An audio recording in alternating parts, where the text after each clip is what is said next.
He's always been this, young kid, tremendously talented, who should be playing for somebody else. Somebody else takes care of everything, and you just go out there and bat for us and get us those 350, 400 runs. At home against Australia in 1998, Tendulkar faced Shane Warne on a turning wicket and made 155 not out. One of the things I found remarkable about Tendulkar is that you can't define him by one stroke. That Lara has a couple of strokes, Ponting has his pull, and then a lot of players have a signature strokes. Tendulkar doesn't have a signature strokes because he plays all the strokes almost equally beautifully. Of course, my favorite stroke would be the back foot cover drive that he plays, on his toes and hit the ball on the up. That's a rare talent. In early 1999, India and Pakistan played a test series on Indian soil for the first time in 12 years. After being dismissed for naught in the first innings, Tendulkar was at the crease as India crashed to 5 for 82, chasing 271 to win. He went on to make one of the great test match centuries. Tendulkar is just, watching him bat, everything is right. I can't think I've ever seen him play a duff shot. You see batsmen get it wrong every so often. Maybe they just don't read the conditions, but with Tendulkar, he just gets it right every time. It's like he's read the script.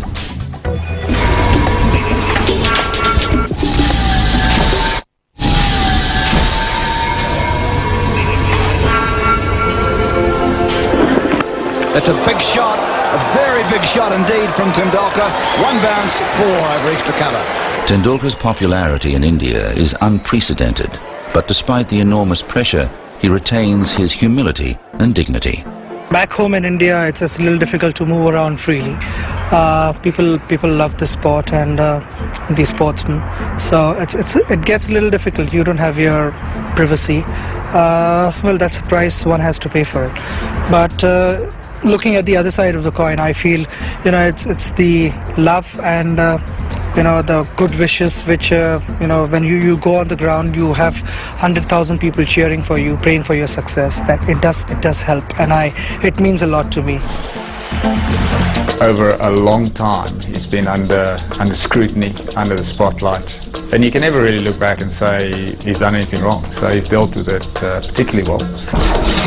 Oh, he's like a god in this country. I mean, he's treated like a god, and he behaves like a god as well, literally, because a person with so much of expectations, with so much of pressure on his head, you never see him lose his temper. As I said, he would, if anybody wants to get photographed with him, he'll never say no. He is the absolute king. He rules that country, I think. He's just the love and the passion for the game of cricket in India. It's remarkable that it hasn't gone to his head. I mean, he is such a humble person, so down to earth, and again, got time for most people. I would hate to be in his shoes. Just from that side where the pressure on his time and lack of privacy in the country that he lives, it must be really a test of his character. But he's come through. I've never seen him have an outburst on the field against an opponent with his own team side, amongst the public. So he's a person who really he's kept his nose really clean, and I just think he's got a good heart. Now in his 30s, Tendulkar's touch has barely deserted him, although he did go without a test century between November 2002 and January 2004. Critics questioned whether he was still the master, still capable of dominating an attack. He answered the doubters with a typically belligerent, unbeaten 241 against the world champion Australians in Sydney. He came out that day. He wasn't a guy who got big scores early in his career, but he started slowly. It was a flat pitch. Steve Waugh's last test, big occasion, great player, big score. Technically perfection, really. I enjoyed watching him bat when I played against him. I didn't want him to get too many when England were playing against him, but he did get runs against England, and you had to admire what you were watching as well, because he's just a brilliant technician. Longevity as well in a career, I mean, it is absolutely phenomenal. He probably started his test career 5-6 years before me. He's going to finish his test career 5-6 years after I've retired. And that sheer passion, physically to keep yourself in good shape as well, the hunger and desire to keep scoring runs. You've got to go by statistics to a large extent. You look at the players who have the averages over 50, and they are the greatest players, in not only statistically but in every sense of the word. And I think Tendulkar's statistics there just prove his value. Brilliant.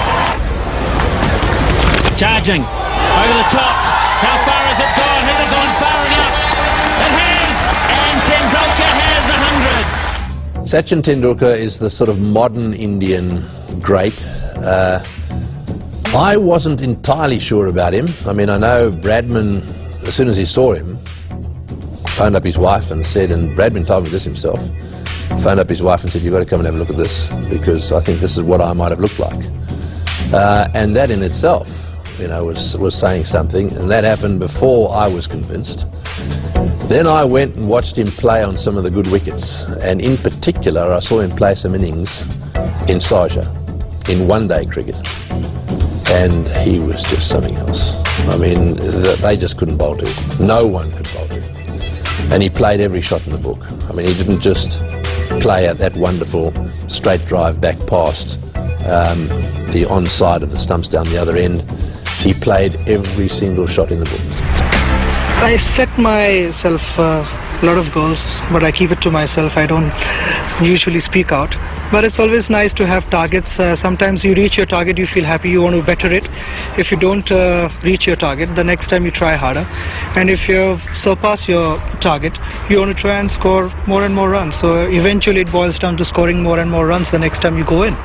I think there is always scope for improvement, and you know, one is never satisfied with what you've achieved in life. You want to try and get more out of it, and that's the same case with me. I mean, I want to try and score as many runs as possible, and try and be as solid as possible and play good cricket. Tendulkar, tremendous cricket, wonderful cricket. I would come out in my bed any time to watch him. He's great. I mean, you just look at his record. You know, he loves playing. He loves the game. And he knows what he represents. He knows he represents his people really well, and his team, and the game of itself. By general consensus, he is still one of the best batsmen in the game today, and is amongst the top 4 specialist bats of all time. He remains cricket's most popular player, particularly on the subcontinent. We celebrate him amongst ESPN's legends of cricket.